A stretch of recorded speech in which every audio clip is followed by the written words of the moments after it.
America को एक और बड़ा झटका लगा है। सीधी तस्वीर दिखा रहा हूं, ये देखिए।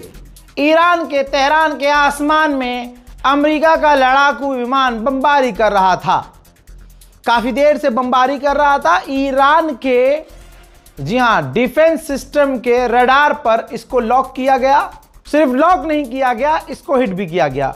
और अगर आपको दिख रहा है, समझ में आ रहा है, तो आपको दिखेगा कि ये हिट हुआ है। अमेरिका के फाइटर जेट पर हिट हुआ है, टारगेट हिट हुआ है। और उसके बाद अमेरिका के इस फाइटर जेट ने फ्लेयर्स छोड़ी है। फ्लेयर्स इसलिए छोड़ी जाती है कि पीछे से अगर कोई मिसाइल आ रही हो तो वो डिस्ट्रॉय हो जाए, टकराए ना।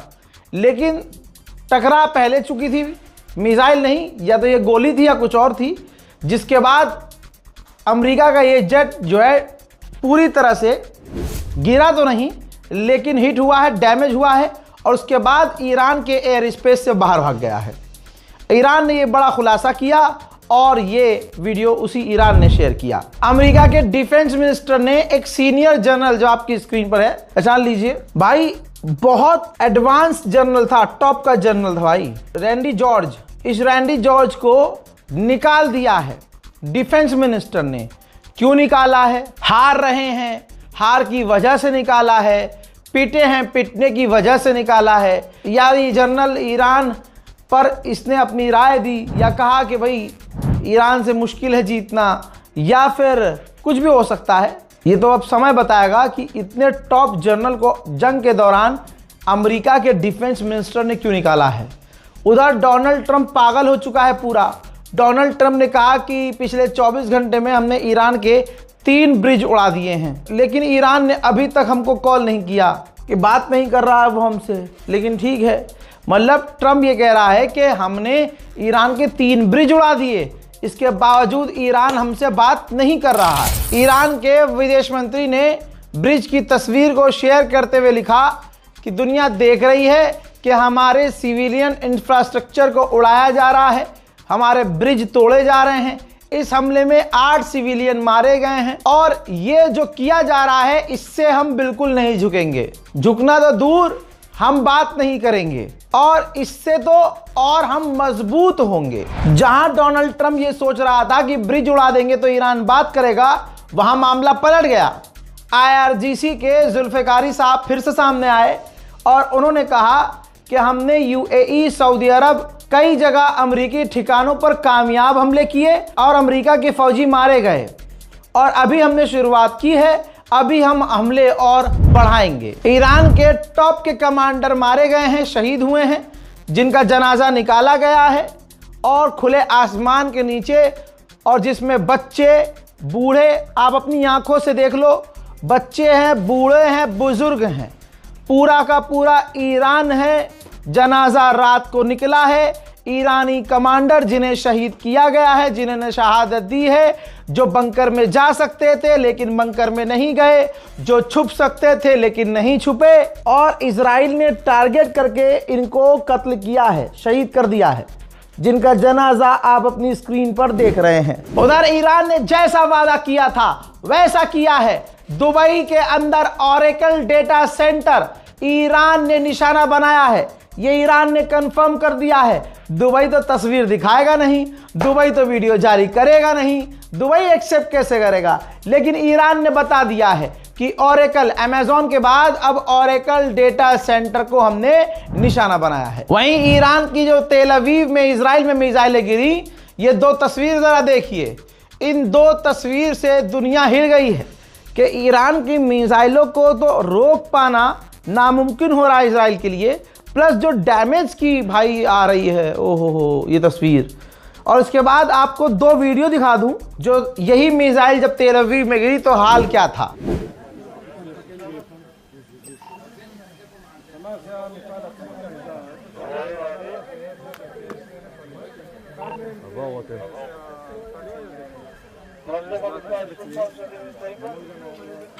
מי אמר לי? אני. מה שם המפעל פה אמרת? לובינר, איך קוראים למקום? אלון, מה השם של המקום? לובינר. לובינר, מה שם המפעל? 1 מ-3.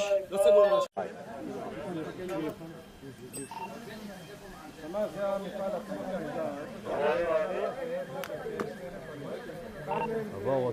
यूरोपीय यूनियन के चीफ की हवा निकल गई है। उन्होंने कहा कि हम अफोर्ड कर ही नहीं सकते कि एक और क्रिटिकल रूट जो लाल सागर का है वो बंद हो जाए। यानी हुथीज की धमकी, ईरान की स्ट्रेटजी कामयाब हो रही है। उधर यमन के एक ऑयल डिपो पर हमला हो गया है। ये नहीं पता किसने किया है, लेकिन तस्वीर आपके सामने।